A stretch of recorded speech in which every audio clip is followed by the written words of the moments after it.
Hello.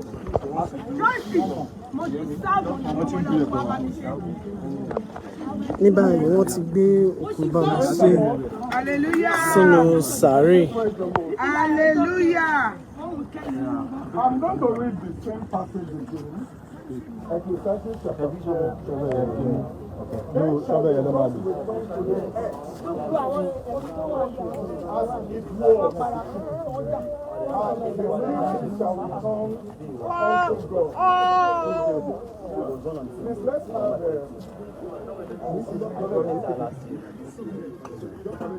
Ní báyìí wọ́n ti gbé òkú Bamise, pósí rẹ̀ wọ́n ti tẹ́ pósí rẹ̀ sínú sàárè.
Fún gbogbo yín tẹ̀sẹ̀ ń darapọ̀ mọ́ wa,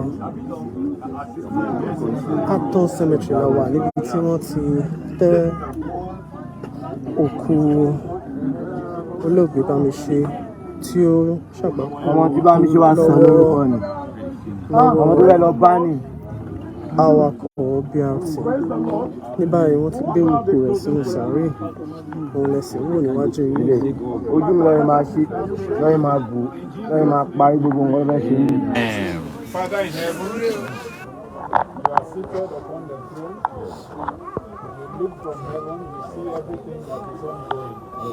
We thank you for bringing us to this point. We appreciate you for helping us to do this successfully.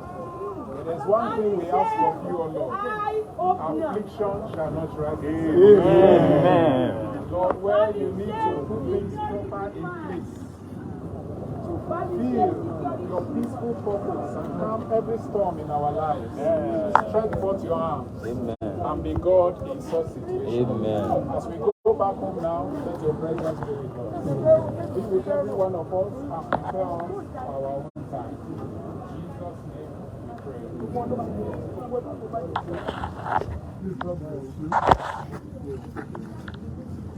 We can cover as we go with that please can we cover her up? Ní báyìí ètò ìsìnkú tí ń lọ, àwọn ẹbí àti ará ló ń ṣe ẹ̀yẹ ìkẹyìn àtàdúrà fún olóògbé Bamise.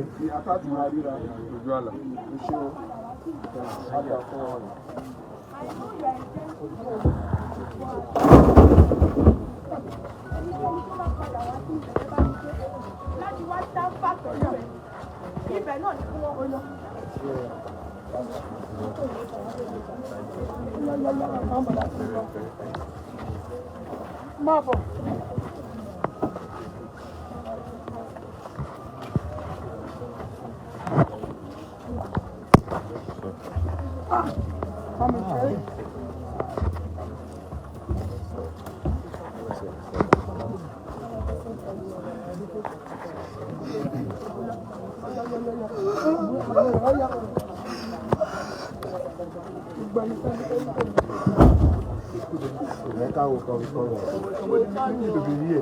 Àwọn ẹbí àti ará ti ń kúrò níbi tí wọ́n ti sin Bamise tí ó ṣàgbákò ikú lọ́wọ́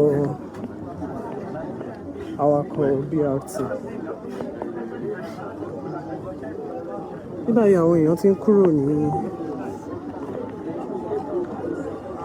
agbègbè ìtẹ́ òkú tí ó wà ní Àtàn.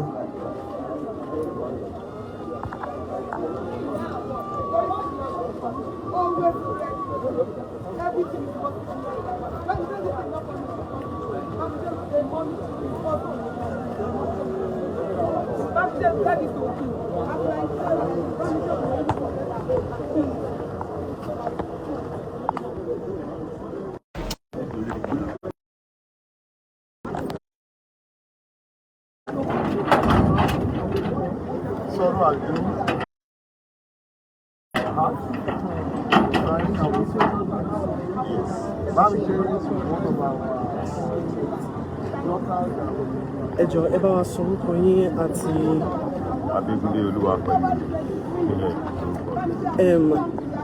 báwo ló ṣe rí lára yín lẹ́nu tí ẹ ti tẹ́ àbúrò yín? Ó jẹ́ ohun ìyanu, ó jẹ́ ohun tó bani lọ́kàn jẹ́ gidi gan-an pé ohun tí wọ́n sọ Bamise kù lélẹ̀.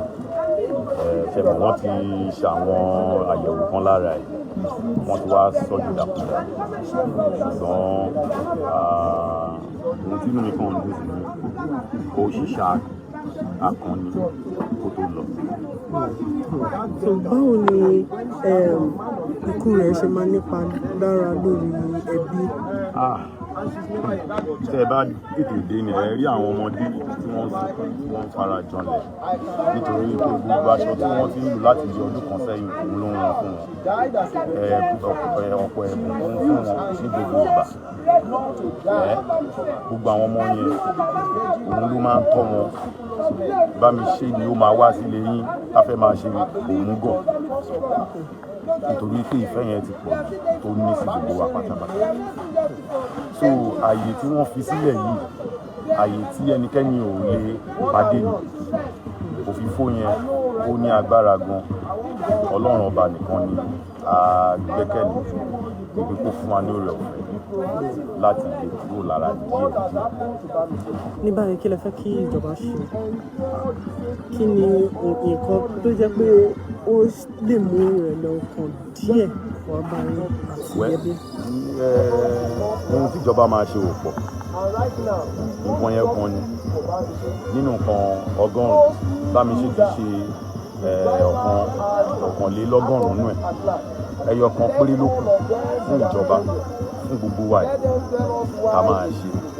Ó ti fi gbogbo ẹ̀rí tó dájú hàn bí wọ́n ṣe pa irú ikú tó kú, ẹni tó pa, ìjọ tó pa, àwọn tó pa, gbogbo rẹ̀ ló ti fi ilẹ̀. Iṣẹ́ ẹyọ kan tó wá kù káwa ṣe ni pé kí àfidéládé ká jẹ́ kí ìdájọ́ òdodo kó ṣẹlẹ̀. Gbogbo ọgbọ́n àlùmọ̀kọ̀rọ̀ yìí àti àìmúra tán láti ṣe òdodo tí ó ń ṣẹlẹ̀ nílùú Èkó ká fọwọ́ ẹ̀ sẹ́gbẹ̀ẹ́ ká ṣe ohun tó tọ́, ohun táwa ń dúró dè nìyẹn. All right, thank you so much, sir. We know that you've been attending our ọ̀rọ̀ lẹ ti gbọ́ látẹnu ẹ̀gbọ́n Bamise. Ní báyìí a ó wá àwọn ẹbí tàbí ọ̀rẹ́ àbí ará tí a lè bá sọ̀rọ̀ lẹ́ẹ̀kan sí Tẹ́ òkú Àtàn la wà níbi tí wọ́n ti sin òkú Bamise tó ṣàgbákò ikú lọ́wọ́ awakọ̀ BRT. Tẹ́ bá darapọ̀ mọ́ wa ní ìbẹ̀rẹ̀ àti fi hàn yín bí wọ́n ṣe tẹ́ òkú Bamise sínú bòjì. Ní báyìí wọ́n sì ti ń da iyẹ̀pẹ̀ sí láti bò. Òun ni ẹ̀ ń wò níwájú yín yìí.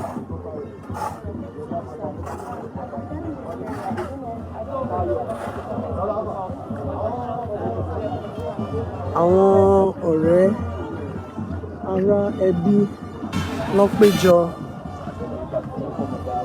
tí wọ́n sì ti fún Bamise ní ẹ̀yẹ ìkẹyìn.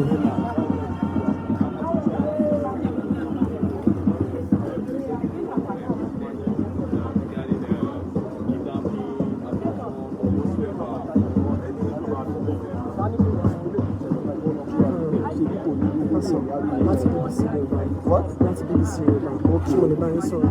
sí wàhálà. Ìkànnì ẹ̀jọ̀ ń sọ orúkọ yín fún wa. òkè orúkọ mi ni ọ̀gbẹ́ni Ayanwole fún Tọ́táyọ̀. Báwo lẹ ṣe jẹ́ sí i? èmi ni mo wà lára àwọn nǹkan ẹ̀ nínú ẹ̀gbọ́n Bamise ọmọ tí wọ́n rán pa nínú BRT. Báwo ni ikú Bamise ṣe máa nípa sí lára lórí ẹbí? Ikú Bamise mú ìbànújẹ́ wọnú ẹbí wa, ó mú ìkorò ọkàn wọlé wa. Gbogbo ìgbà mìíràn tá a bá jí láàárọ̀ inú ìgbé à ń jí sí tá a bá rántí Bamise. Pàápàá tí a tún bá nígbà tí a bá ní ìṣòro tó bá dàbí ẹni tó ń gbogbo yìí, Bamise jẹ́ ọmọ kan tó máa ń mú ìṣòro kúrò. Pàápàá sí mi tí n bá tẹ̀ fi ní ọmọ tí ó tẹ̀ wá ń ṣe àṣà, kò ń ṣe ọmọ tí ó ń ṣàgbéyé káàkiri, iṣẹ́ ló ń ṣe káàkiri tó wà níta. Tó ń ká máa pàdánù ọmọ tó ń tọ́ tó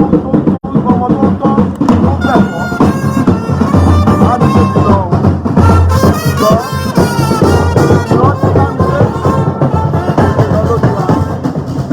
Ìrántí Bamise kò lè lọ́dún ọkọ̀ wa tó tí ó ṣẹlẹ̀ lórí ọ̀. Kí lẹ fẹ́ kí ìjọba ṣe fún yín gangan? A fẹ́ kí ìjọba tí wọ́n bá wa sọ pínpín àwọn tó ń ṣe ikú Bamise wà nínú ọkọ̀ nígbà tí wọ́n pa ọkọ̀ ìjọba ni.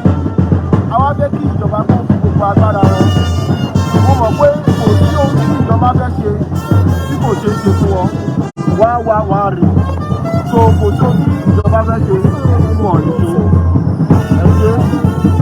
So kí ìjọba kó bá wa dá wọn lẹ́jọ́, kí ìjọba jẹ̀ wá kó wá dá sí ọ̀rọ̀ yìí.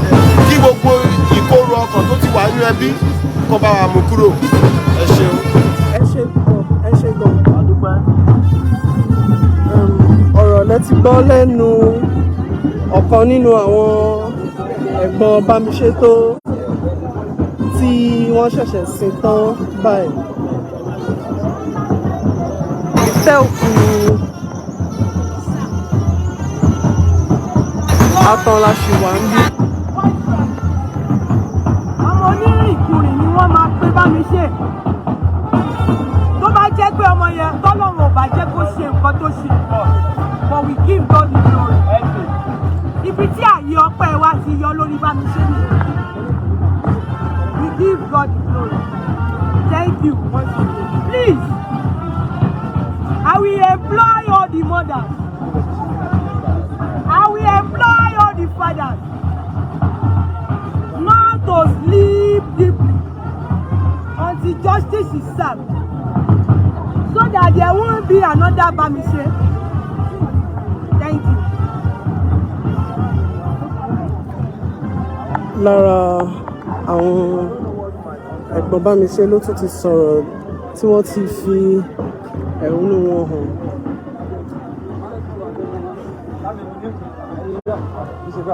Ẹ ṣé tẹ́ darapọ̀ mọ́ wa. My name is Akianabi. I'm a video director and TV producer of Akomolowe on African Magic. Keep watching Drive TV. Olólùfẹ́ Drive TV àti gbogbo ẹ̀yin tí Fẹ́mi Sola ẹ máa wo Drive TV.